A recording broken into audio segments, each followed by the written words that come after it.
अकोला जिल्हा रुग्णालयातल्या प्रकाराबाबत आमदार बच्चू कडू आता आक्रमक झालेत। अधिष्ठाता डॉक्टर संजय सोनू यांचा कडू यांनी समाचार घेतलाय। रुग्णालयातल्या असुविधांवरून प्रशासनाला झापलंय। अधिष्ठाता डॉक्टर संजय सोनू नागपूरचे असल्यानं त्यांच्यावर कारवाई नाही असं कडूंचं म्हणणं आहे। रुग्णालयातल्या वैद्यकीय सुविधांचं कंत्राट आमदार प्रसाद लाड यांच्या कंपनीकडे असल्याचा दावा सुद्धा कडूंनी केला।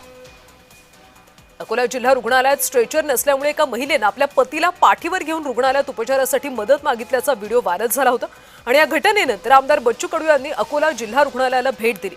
रुग्णालयातल्या असुविधांवरून त्यांनी अधिष्ठाता डॉक्टर संजय सोनूने यांना चांगलंच झापलं।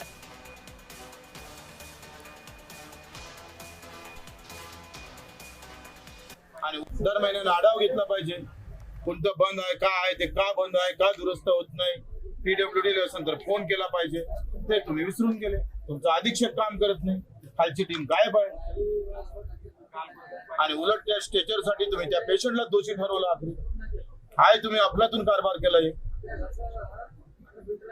अशी सिस्टीम आहे। फोन केला तुम्ही आणि आरोपी केला दुसऱ्या लिस्ट आल्या। दर महिन्याला आढावा